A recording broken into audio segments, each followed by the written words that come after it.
That something about the moon doesn't add up. While NASA was tangled in political delays and Mars-bound ambitions, China quietly pursued a mission far more strategic. Through the Changi program, named after the Chinese moon goddess, they mapped, landed, sampled, and most critically succeeded where no other nation dared, the far side of the moon, a place Earth never sees, a place radio signals cannot reach. And in 2019, with Changi 4, China became the first country to land a rover there. But it wasn't just a feat of engineering. It was a statement of intent. With a communications relay set at a gravitational sweet spot beyond the moon, China laid the foundation for full-scale exploration. And when the U-22 rover began transmitting, what it found sent shock waves across the scientific community. A shiny greenish gel-like material lying quietly inside a crater, completely unlike the surrounding lunar surface. It reflected light unnaturally and defied the geological expectations of the area. Though scientists called it impact melt breccia, what truly rattled them was not its presence, but its freshness. It looked recent. But how? The far side lacks radioactive heat-generating elements. It should be cold, quiet, and inactive. So why did this strange substance look newly formed? Months after the gel-like mystery, the U-22 rover stumbled upon something even more bizarre. Transparent glass-like spheres scattered across the dusty surface. Not fragments, not beads, but perfect orbs measuring up to an inch in diameter, larger than anything Apollo ever retrieved. They weren't scattered randomly. They appeared in patterns as if laid by design or shaped by forces we don't yet understand. These formations challenge our current models of impact physics. Creating such large and clear spheres would require intense heat far beyond what typical meteoroid collisions produce. Some scientists speculated ancient volcanism. Others whispered darker theories hinting at unknown energy sources or buried systems beneath the crust. What's clear is this. The moon's far side is not a barren relic. It's dynamic, unpredictable, and likely far more active than we ever imagined. And if nature isn't responsible for these spheres, who or what is? But the discoveries didn't stop at the surface. China's mission targeted the South Pole Atki Basin, one of the largest impact craters in the solar system. Formed by an asteroid strike billions of years ago, the force of the impact was so massive it likely cracked through the crust and exposed material from the moon's mantle.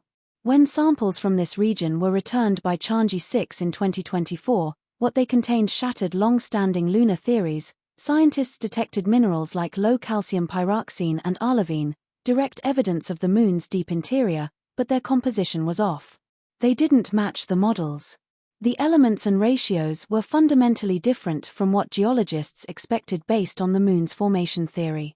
Either our models are wrong or something altered these materials. And the implications are chilling. Because if we don't understand the moon's formation, then we don't understand Earth's early history either. Everything we thought we knew suddenly on trial. Hidden inside one of the newly discovered minerals, Changi, was a trapped element that could redefine civilization. Helium-3. Rare on Earth, but abundant on the moon. Helium-3 is the holy grail of clean energy, capable of fueling nuclear fusion without radioactive waste. Just 1 ton could power an entire country for a year. China's Changi 5 mission confirmed its presence in returned samples. Not as a theory, but as measurable extractable atoms. Mining helium-3 would require massive infrastructure processing tons of regolith. But China is already planning exactly that. Their International Lunar Research Station aims to be operational before 2035 with capabilities not just for exploration but for full-scale resource extraction. This is no longer a science race. It's an energy war, a geopolitical chess match unfolding on the moon's surface. Whoever controls the helium-3 reserves may control the next century of energy. And while the West debates timelines, China is building theirs. When the Changi 6 samples were quietly shared with a panel of international researchers, one name on that list stood out. Dr. Samuel Reiner, Nobel laureate in physics and one of the world's most respected voices in planetary geochemistry. After weeks of private analysis, Reiner broke protocol and made a stunning public statement at a closed-door scientific forum in Geneva. According to leaked transcripts, he said, If these mineral patterns are accurate, we are no longer looking at a naturally evolving satellite. We're looking at geological coding processes arranged with precision, not chaos. Reiner warned that the crystalline alignment in some of the returned minerals resembled engineered layering, not random formation. He drew parallels to synthetic nanostructures on Earth used in semiconductors and metamaterials. In other words, the materials found may not be entirely natural. And that bombshell coming from someone who once led research at CERN is what has scientists whispering. Because if parts of the moon's interior show signs of unnatural formation, we're not just looking at geology anymore. We're looking at design. Among the least publicized instruments aboard Changi 6 was a low-frequency ground-penetrating radar meant to map subsurface layers up to 100 m deep. The data, quietly released in a Chinese academic journal, showed something researchers weren't ready to explain. Layers that reflected radar signals with extreme precision, almost like polished surfaces buried beneath the regolith. In a natural body, layers should scatter signals inconsistently. But this data revealed symmetry, parallels, intervals too consistent for random geology. Some of the returns suggested cavities, hollow spaces with no expected explanation. Speculation exploded online: buried tunnels, ice chambers, or something even stranger, structures.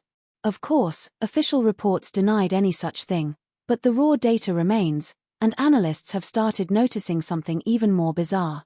Every 12 hours, a low-frequency resonance spikes near these reflective zones.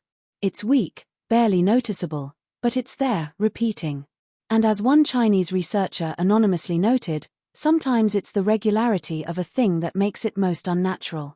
You'd expect NASA, ESA, or JAXA to address these anomalies head-on, but since the Changi samples were returned, they've said almost nothing. No public briefings, no peer-reviewed co-studies, no engagement, just silence. And that silence is growing louder. Sources within the scientific community say that internal NASA memos have instructed lunar researchers to avoid public speculation regarding Changi anomalies until cooperative frameworks are re-established. Translation: don't talk. Not yet. Not until the West can catch up. Meanwhile, China pushes forward, publishing cryptic data under controlled state journals, restricting foreign access to samples, and advancing their infrastructure on the lunar surface. The Nobel laureate's warning remains unrest by official Western institutions. And this has led some to believe that the discovery is not just scientifically disruptive, it's politically dangerous. At this point, we must face the reality. We're no longer in the era of discovery. We're in the